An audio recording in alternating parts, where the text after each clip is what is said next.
Did you know Bromley has an ancient holy well very near the High Street? The well was known for its healing powers and attracted large numbers of visitors in medieval times. This is St Blaise's well. It's located here in Palace Park, Bromley, just a short walk from the Blaise shopping centre. Bromley is located now in Greater London, but when this well was in use, it was firmly in Kent. This is a map from Historic England showing the park, as well as St Blaise's Holy Well. We can also see there are several other listed features, all Grade 2. Before we get to the well, and to provide some context, here are details of the other listed structures in Palace Park. Starting with the palace itself. This was the home to the Bishops of Rochester until the mid-19th century. This building was constructed in 1774-6 on the site of previous residences, going back to at least 1100, but probably before. It has had several uses since it ceased to be a palace, and currently it is the Bromley Council's Civic Centre.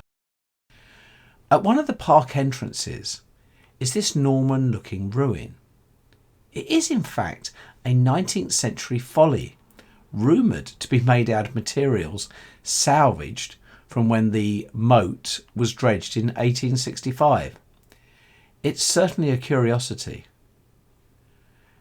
In the palace's grounds is this spectacular lake, which also used to be part of the moat. And just on from it is an old ha-ha, and then this ice house.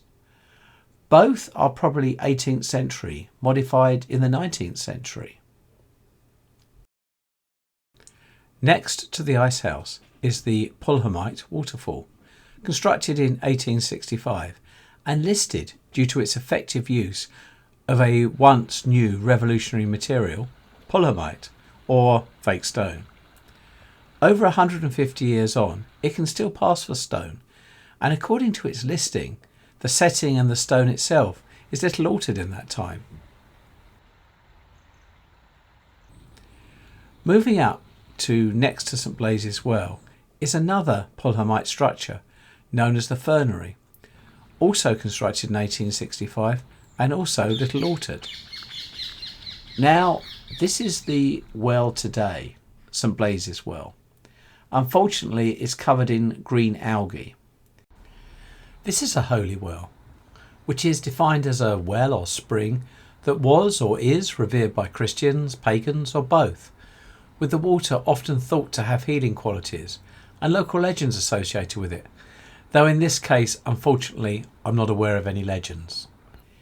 Its long history goes back to at least 750 AD, when the land was granted to a bishop, Erdwulf.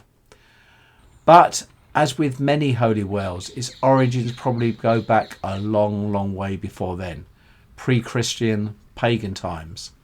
But these are simply not recorded. But throughout the country, rich mineral wells were known to be pagan sites. Moving forward, looking at a timeline, following Henry VIII's Reformation, the well fell into disuse and was forgotten about until it was found again in 1754.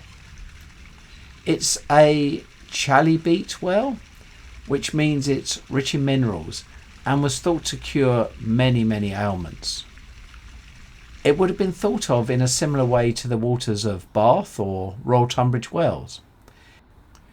In fact, in 1756, a surgeon, Thomas Reynolds, tested the water and believed it had a richer mineral content than the water found in Tunbridge Wells, though Bromley didn't go on to become as famous as that town.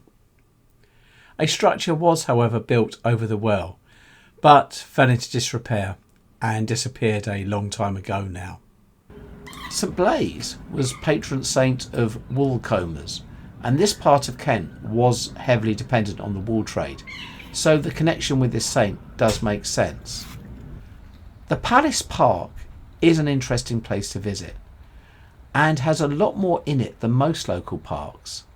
The main issue is actually finding an entrance.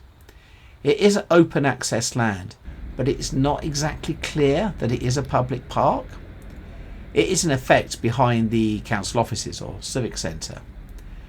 Outside the grounds, the only sign I could find for the park was this faded poster. Once inside the civic centre land, there are some old signs that can act as pointers. My suggestion would be, in order to gain access, go into the civic centre grounds. Probably the easiest way is by the Glades car park, and keep walking until you see a sign. Once inside the park, it is a quiet oasis right next to the centre of a very busy town, and it is a really good place to get away from it all. I hope you've enjoyed this video. I'll be making more similar ones, so please like and subscribe. Thank you for watching Eclectic Experience, change seen through images.